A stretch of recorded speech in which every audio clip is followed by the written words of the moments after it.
కానీ షూషాను కోటలో నువ్వు వచ్చావు కదా, ఒకవేళ ఇందు నిమిత్తమే నువ్వు వచ్చావేమో ఒకసారి ఆలోచించేయి, వెళ్ళు అని తన కుమార్తెని సిద్ధపరిచాడు.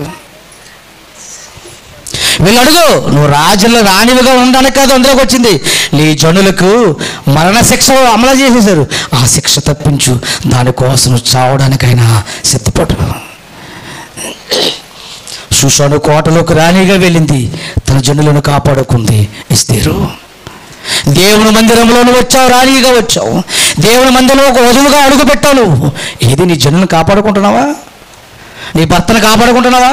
నీ కుటుంబాన్ని రక్షించుకుంటున్నావా? నీ భార్యను కాపాడుకుంటున్నావా? దేవుని మందిరంలో అడుగు పెట్టిన నీవు బయట మరణశిక్ష వేలుతుంది, బయట మరణశిక్ష అమలయ్యింది. ఎవరిని మృంగుతున్నా అని వాడు గర్జించు సింహము వలె తిరుగుచున్నాడు. అపవాది వాడు గర్జించు సింహము వలె ఎవరిని మృంగుతున్నా అని తిరుగుతున్నాడు.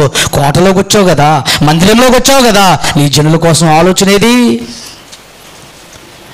ఏరే సంఘాలండి, ఎక్కడ చూసిన సంఘాలండి ఆడవాళ్ళే తప్ప మగవాళ్ళేనండి.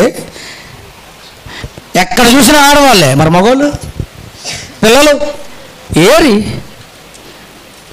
మనం వచ్చేస్తాం, ఎంతో పాల డబ్బు నీళ్ళ డబ్బు పట్టి మనం వచ్చేస్తాం, మన పని అయిపోయింది. నీ కుటుంబం ఏది? ఎందుకు వచ్చావు ఇక్కడికి? ఈ కోట్లకి ఎందుకు వచ్చావు? నీ జనులు బయట మరణ వ్యాధులతో ఉన్నారు, మాట్లాడవా? వెళ్ళవా? కోటలో బాగానే ఉన్నాను అనుకుంటున్నావా? మందిరంలో బాగానే ఉన్నాను, నాకేమీ లేదనుకుంటున్నావా? నీ భర్త గురించి ఎప్పుడు ఆలోచిస్తావు? నీ కుటుంబం గురించి ఎప్పుడు ఆలోచిస్తావు? నీ బిడ్డల గురించి ఎప్పుడు ఆలోచిస్తావు? వారేరి, వారు ఎక్కడ ఉన్నారు? దేవుని మందిరంలోకి నడిచి వచ్చిన నీవు బయట ఉన్న నీ కుటుంబం గురించి ఆలోచించు.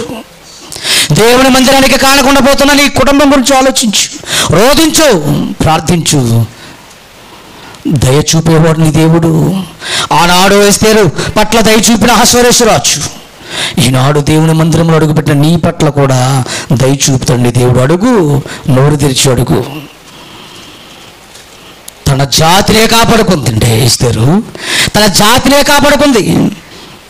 మనం ఎంతంటే జాతిని ఉద్ధరించాల్సి వస్తుంది, కనీసం మన కుటుంబానైనా ఉద్ధరించుకుందాం, మన భర్తనైనా మార్చుకుందాం, మన కుటుంబం కోసమైనా ఏడుద్దాం అంటుంది.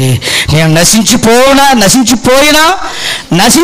నశించిపోతాను, నా ప్రాణాన్నైనా పణంగా పెడతాను, కానీ నా జాతిని మాత్రం కాపాడుకుంటాను అంతే. ఈరోజు నీ ఒక తీర్మానం తీసుకోవాలి. ఈరోజు దేవుని మందిరంలోకి వచ్చి నీ ఒక నిర్ణయం తీసుకోవాలి. నా కుటుంబం కోసం నేను ఎంతకైనా తెగించాలి, వారిని దేవుళ్ళలోకి నడపడం కోసం, వారిని దేవుళ్ళలోకి తీసుకురావడం కోసం నేను ఎంతకైనా తెగించాలి. తమ జాతి కోసమే ప్రాణం పణంగా పెట్టిన ఎస్తేరు ఎక్కడ? అసలు నీ కుటుంబం కోసం ఏమీ ఆలోచించి నువ్వెక్కడ? ఇది కూడా దేవుని మందిరం, ఇది కూడా ఒక రాజమందిరం, ఇది కూడా ఒక కోట. కోటలోకి వచ్చిన వారు కాపాడబడాలి. జాగ్రత్త ఆలోచించేయండి పిల్లరా, ఆలోచించేయండి. నాశనముకు కొనుకు పోతాం. పేతురు 2వ పత్రిక 2వ అధ్యాయం 12వ చివరి మాట చూద్దాం. పేతురు రాసిన పత్రిక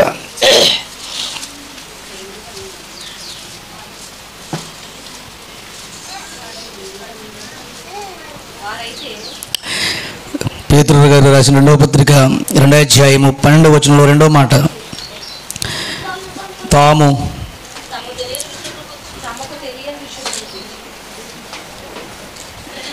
తాము చేయు నాశనముతోనే తామే.